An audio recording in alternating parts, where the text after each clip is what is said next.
Bienvenue à tous sur Afrique Sport pour la matinale du mardi 17 janvier 2023 que nous débutons avec Adam Ounas. C'est une mauvaise nouvelle attendue qui tombe pour le LOSC.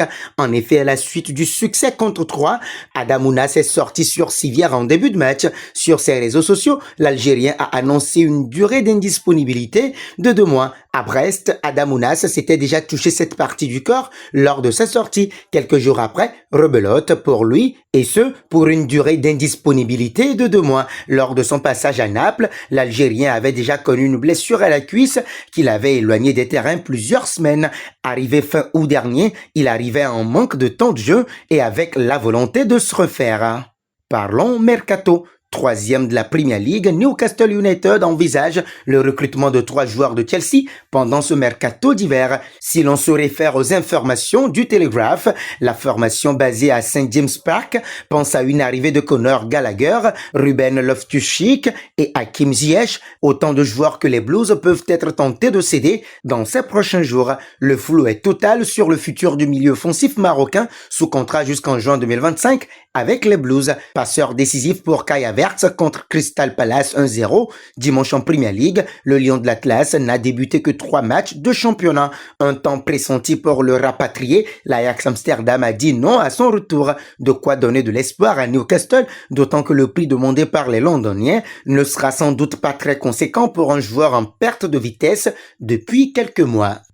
Un pas vers Amrabat. Dans le viseur de plusieurs clubs après son beau mondial, Sofiane Amrabat, 26 ans, 23 matchs, toutes compétitions confondues cette saison, ne devrait pas quitter la Fiorentina cet hiver. Le directeur exécutif de la Viola, Joey Barone, a fermé la porte à un départ du milieu marocain ainsi qu'à celui de l'ailier Nicolas Gonzalez. Amrabat et Nico Gonzalez ne sont pas à vendre. Le président l'a dit et je le confirme. Nous comptons sur eux, a confié le dirigeant florentin pour DAZN. Pour rappel, le Lion de l'Atlas demeure sous contrat avec la Fiorentina jusqu'en juin 2024. Un bond auprès de Messi. Cette saison, les maillots du Paris Saint-Germain sont vendus aux enchères afin de financer l'association du club, notamment. La tunique portée par Lionel Messi contre le SCO d'Angers est partie à prix record. L'internaute a dû batailler pendant de longues heures en proposant d'abord 22 000 euros. Au final, la personne a concédé d'aligner plus de 43 600 euros pour obtenir le très convoité maillot. À titre de comparaison, la deuxième meilleure vente appartient à Kylian Mbappé et c'est 15 015 euros. Alors, même si une partie des ventes ira pour des œuvres caritatives, Paris a créé un énorme business. On estime à 1,5 million d'euros le gain total de toutes les ventes à la fin de la saison. Passons à Al Nasser. Cristiano Ronaldo a été transféré à Al Nasser il y a 2 semaines, lui qui était libre de s'engager avec le club de son choix depuis la résiliation de son contrat avec Manchester United. Ayant décidé de quitter l'Europe pour aller relever le challenge d'Al Nasser en Arabie Saoudite, le quintuple Ballon d'Or a signé un contrat mirobolant. Mais ces derniers jours, des détails avaient filtré concernant ce contrat, avec notamment le fait de toucher 200 millions d'euros rien que pour être ambassadeur de la candidature commune de l'Arabie Saoudite pour l'organisation de la Coupe du Monde 2030.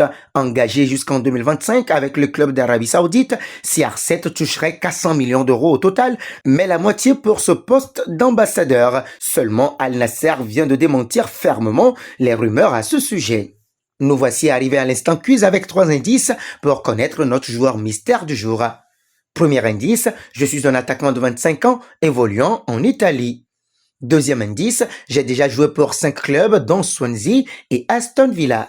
Troisième indice, j'ai fait mes débuts contre Liverpool. Qui suis-je? Vos réponses seront attendues en commentaire. Nos félicitations à tous ceux qui ont répondu Jordan Ayew lors de la dernière matinale. C'était le joueur à trouver puisqu'il est un attaquant de 31 ans évoluant en Angleterre qui a déjà joué pour 6 clubs dont Lorient et Aston Villa. Il aurait pu choisir la France en sélection. Terminons avec Zizou. Les supporters de la Juventus réclament l'aide de ZZ en urgence.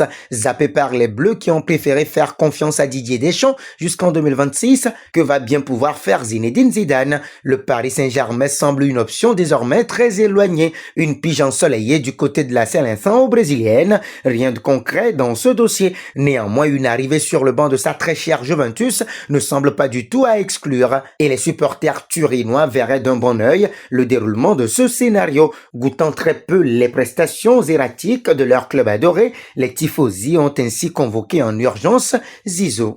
Et nous arrivons au terme de cette matinale que nous bouclons avec la question du jour. La Juventus serait-ce une bonne idée pour Zidane? Vos réponses seront attendues en commentaire. En attendant, n'hésitez pas à vous abonner sur Afrique Sport pour ne rien manquer du football continental et international.